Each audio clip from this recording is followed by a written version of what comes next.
Hi, I'm Amanda. A baby girl was abandoned under a tree because of her deformed hand. American parents adopted her and raised her for 17 years.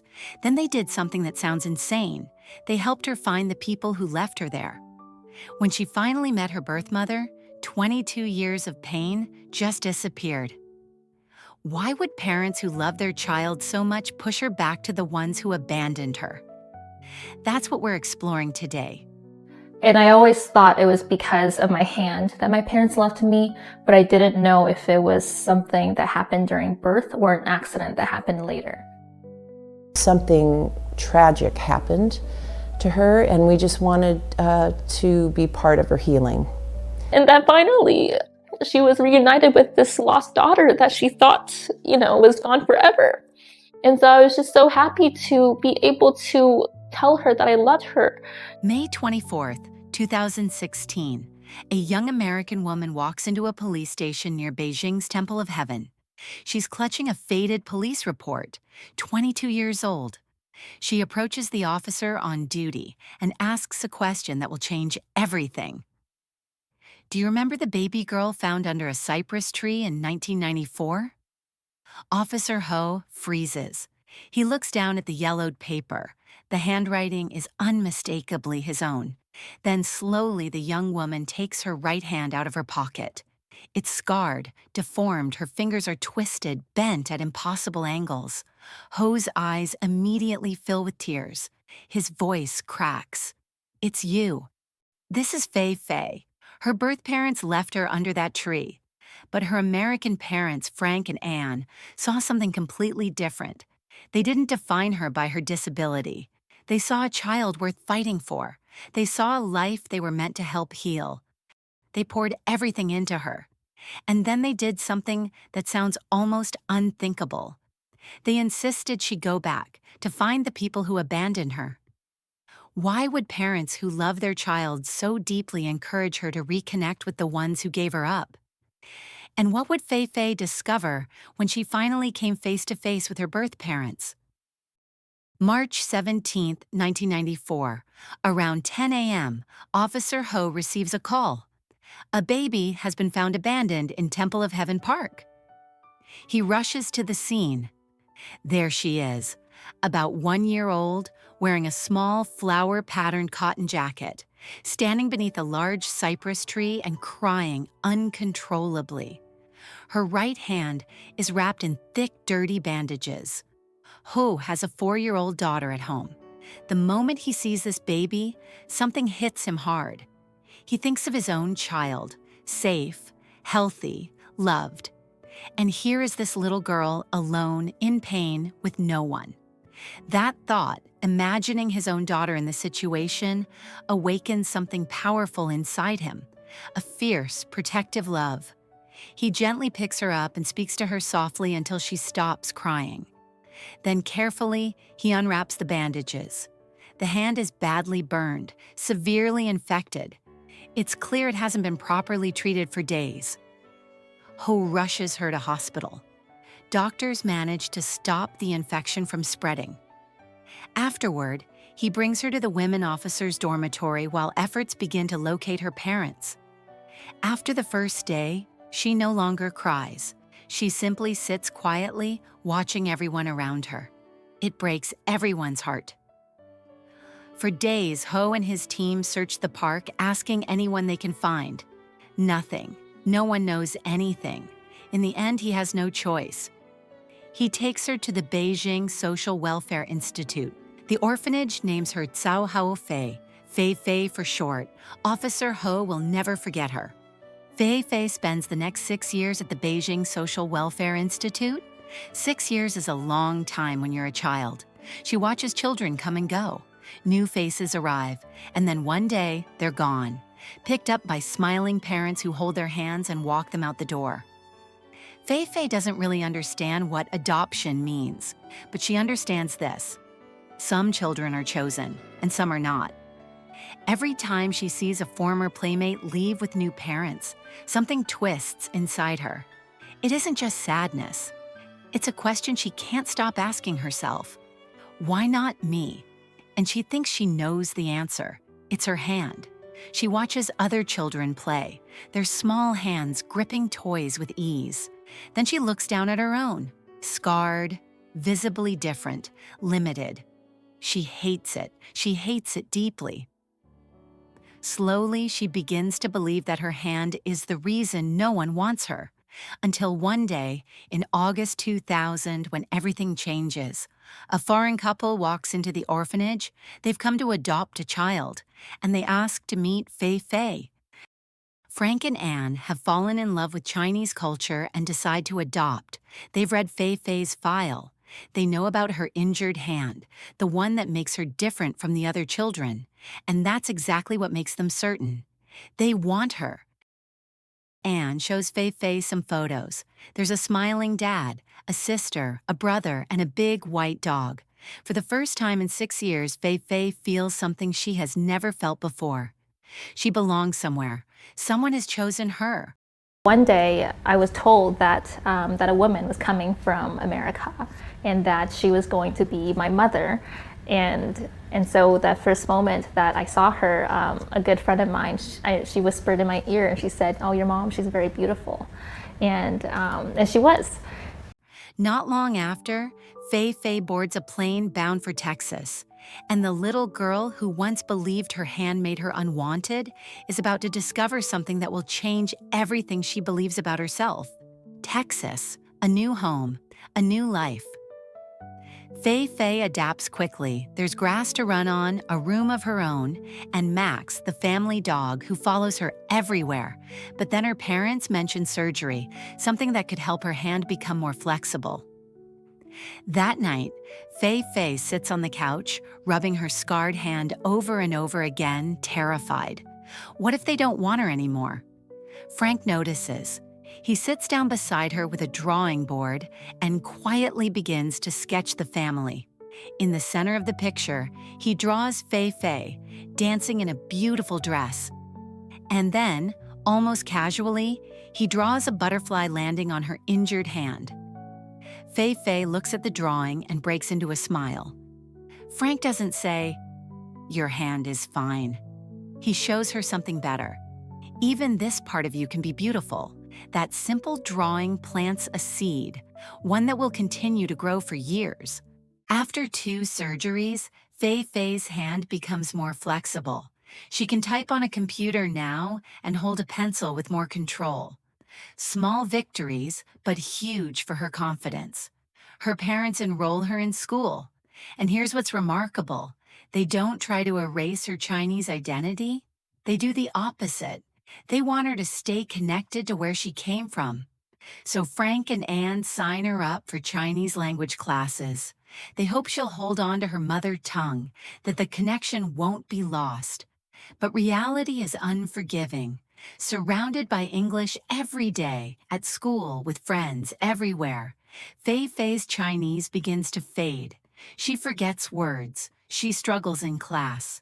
Week after week, the frustration builds. Finally, she comes to Frank in tears. "Please don't make me go to Chinese class anymore." And so I saw that it was becoming pointless. And so reluctantly, I said, "Okay, you won't have to go to Chinese classes anymore." But I said, "There will come a day when you will regret that you don't speak Chinese." I already regret it then. At the time, FeiFei feels only relief. She wants to fit in, to be like the other kids, to speak perfect English without an accent. Still, Frank and Anne don't let China disappear from her life. They keep a photograph of Temple of Heaven Park, the place where she was found. They tell her the story, not to make her sad, but to help her understand. Your birth parents gave you life. They didn't leave you out of cruelty. They left you out of desperation. You don't have to hate them. That message, planted early and repeated often, slowly takes root.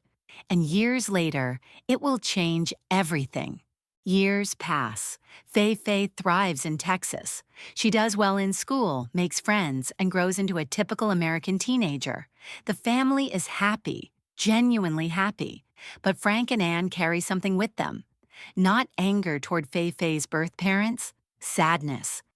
In the summer of 2009, FeiFei is 15 years old. She joins a cultural exchange program and returns to Beijing. Even though she has been gone for 9 years and barely speaks Chinese anymore, something about being there feels right, familiar, as if a part of her recognizes it. The program takes her to the Beijing Social Welfare Institute, the orphanage where she once lived. But this time, she isn't coming as a child. She's coming as a volunteer. Walking through those hallways, seeing children who are exactly where she once was, hits her like a blow to the chest. These children are waiting, hoping, just like she once did. FeiFei has been raised to believe that life isn't only about her own happiness, it's about helping others.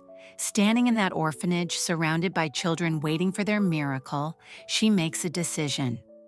Every summer after that, she comes back. She volunteers, she plays with the children, she helps however she can. The girl who was once helped is now giving back. But something else is beginning to stir inside her. A question that grows louder with each passing year. Who were they? The people who left her under that tree. And why? In 2014, FeiFei moves to Beijing to study Chinese at Beijing Language and Culture University. She has been traveling back and forth for years through her volunteer work, but this time feels different. This time she stays. She even begins dating a Chinese man. Slowly, she starts building a real life in the country where she was born. And all the while, that question grows louder in her mind. Who were they? Why did they leave me? In May 2016, FeiFei mentions to her father during a phone call that she has been thinking about searching for her birth parents. What happens next is remarkable. Frank doesn't hesitate. He doesn't feel threatened. He doesn't ask, "Aren't we enough for you?" Instead, he says, "I'm with you." Frank quits his job. He books a flight. Within weeks, he is in Beijing, not to stop her, to support her. I just thought that I had this really fantastic opportunity to finally be able to see if I could find my Chinese parents, and that I felt responsible to see if it was even possible. Together, they go to the Beijing Social Welfare Institute and request FeiFei's adoption file. Inside is a faded police report, the original document from 1994 written by the officer who found her. The report lists the location, Temple of Heaven Park, the date, March 17, 1994, and it is signed by Officer Ho. On May 24th, FeiFei walks into the Temple of Heaven Park police station. She is nervous, clutching the old report in her hands. An officer is about to head out on patrol when he notices her. FeiFei steps forward and shows him the report. "Excuse me," she asks. "Do you know this officer, Ho?" The officer looks down at the paper, then he looks up. "That's me," he says quietly. "I wrote this." He studies FeiFei's face, then his eyes fall to her right hand, scarred, deformed, unmistakable. "It's you," he whispers. His eyes fill with tears. "After all these years, it's really you." 22 years later, they are standing face to face once again. The police officer who saved her life, and the baby girl who survived. FeiFei tells Ho what she's really here for. She wants to find her birth parents. Police station puts out a public search notice. The phone rings for days. Dozens of families call in, hoping, but one call stands out. A couple from Wuhan who describe the exact spot, the exact date, and before Ho even mentions it, they bring up the burned hand. DNA test confirms it. Li Zuyan and his wife, they're FeiFei's biological parents. But FeiFei has to return to the U.S. temporarily, so the reunion has to wait. During that time, a letter arrives in Texas. FeiFei sits on her bed, hands shaking as she opens it. Her birth mother has written everything down.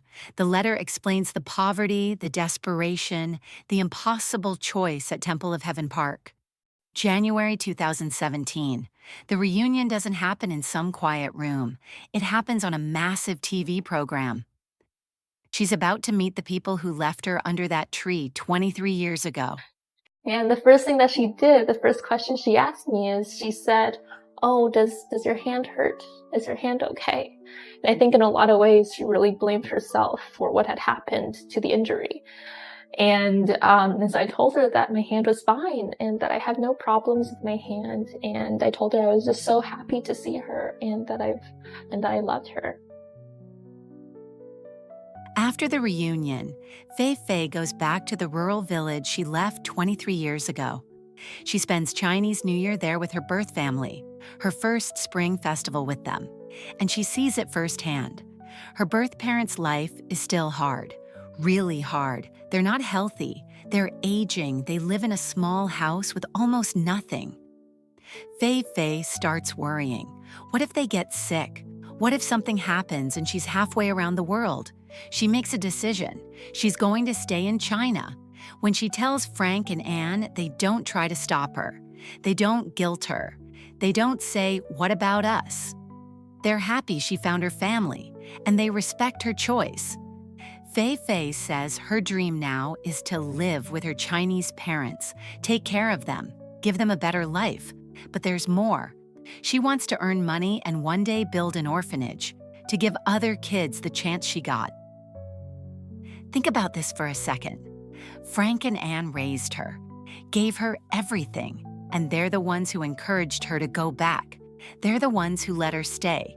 Some people might think Frank and Anne lost their daughter, but that's not what happened. They didn't raise FeiFei to be their possession. They raised her to be whole. They taught her that her birth parents weren't villains. They were desperate. That her deformed hand wasn't a flaw. It was part of who she is.